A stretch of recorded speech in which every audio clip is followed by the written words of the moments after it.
ಹೋರಾಟ ಮತ್ತು ಅಪರಾಧ ಅನ್ನೋದಕ್ಕೆ ಭಾಳ ವ್ಯತ್ಯಾಸ ಇದೆ.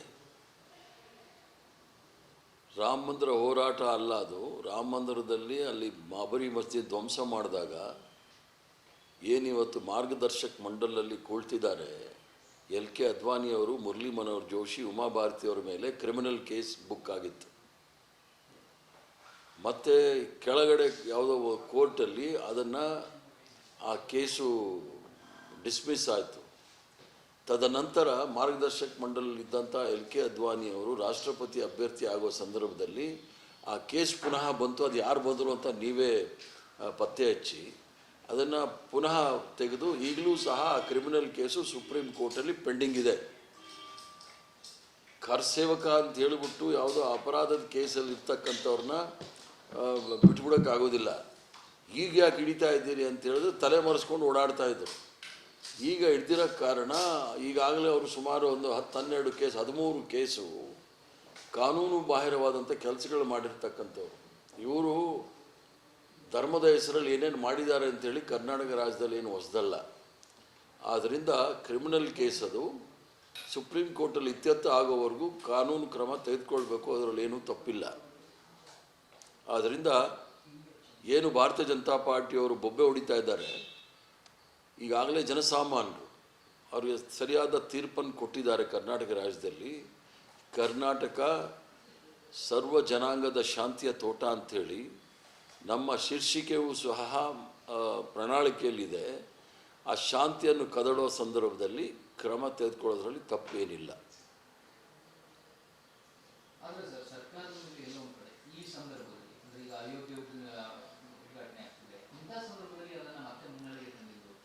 ಕಾನೂನು ಸಮಯ ಸಂದರ್ಭದ ಪ್ರಶ್ನೆ ಅಲ್ಲ. ಅವ್ರಿಗೆ 30 ವರ್ಷ ಬಿಟ್ಟಿರೋದೇ ದೊಡ್ಡ ತಪ್ಪು. ಒಂದು ಅಪರಾಧ ಆದಾಗ ಅವ್ರ ಮೇಲೆ ಕ್ರಮ ತೆಗೆದುಕೊಳ್ಬೇಕು. ಇದೇ ಉಮಾ ಭಾರತಿಯವರು ಹುಬ್ಳಿ ಈದ್ಗಾ ಮೈದಾನದ ವಿಚಾರದಲ್ಲಿ ಮುಖ್ಯಮಂತ್ರಿ ಸ್ಥಾನಕ್ಕೆ ರಾಜೀನಾಮೆ ಕೊಡಬೇಕಾಗಿತ್ತು, ತ್ರಿವರ್ಣ ಧ್ವಜಕ್ಕೆ ಅಪಮಾನ ಮಾಡಿದ್ರು ಅಂತ ಹೇಳಿ.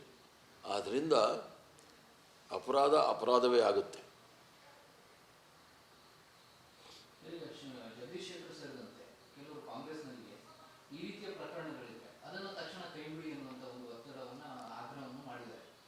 ಇರ್ಬೋದು, ಅವರವ್ರದ್ದು ವೈಯಕ್ತಿಕವಾದ ಅಭಿಪ್ರಾಯ. ಅಂತಿಮವಾಗಿ ಸರ್ಕಾರ ಏನು ತೀರ್ಮಾನ ತೆಗೆದುಕೊಳ್ಳುತ್ತೆ ಅನ್ನೋದು ಭಾಳ ಮುಖ್ಯ. ಜಗದೀಶ್ ಶೆಟ್ಟರವರಾಗಲಿ ಅಥವಾ ಯಾರಾದರೂ ಅಭಿಪ್ರಾಯಗಳು ಕೊಟ್ಟಿದ್ರೆ ತಪ್ಪೇನಿಲ್ಲ. ಅಂತಿಮವಾಗಿ ತೀರ್ಮಾನ ತೆಗೆದುಕೊಳ್ಳೋದು ಸರ್ಕಾರ ತೀರ್ಮಾನ ತೆಗೆದುಕೊಳ್ಬೇಕು.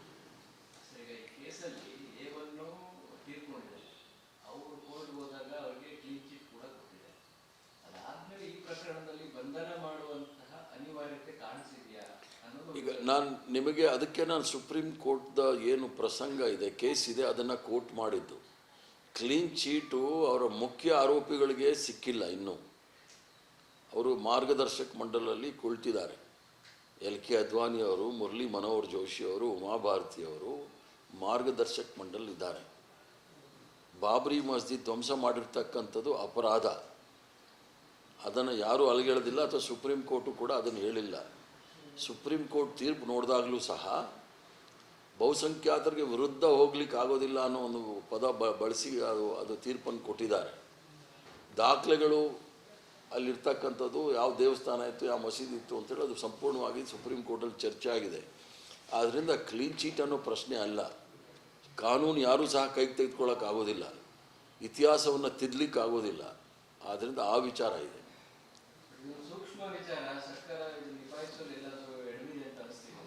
ಯಾವ ಸೂಕ್ಷ್ಮ ವಿಚಾರ ಅಲ್ಲ. ಇದನ್ನು ನಾವು ಸೂಕ್ಷ್ಮ ಗಂಭೀರವಾಗಿ ಪರಿಗಣಿಸಬೇಕಾಗತ್ತೆ ಇಂಥ ಅಪರಾಧಗಳನ್ನೆಲ್ಲ.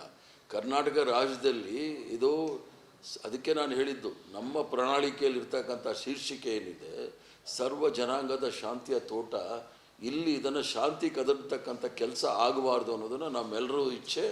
ಸರ್ಕಾರವೂ ಸಹ ಅದನ್ನು ಪಾಲಕ್ಕೆ ತರಿಸಬೇಕಾಗತ್ತೆ.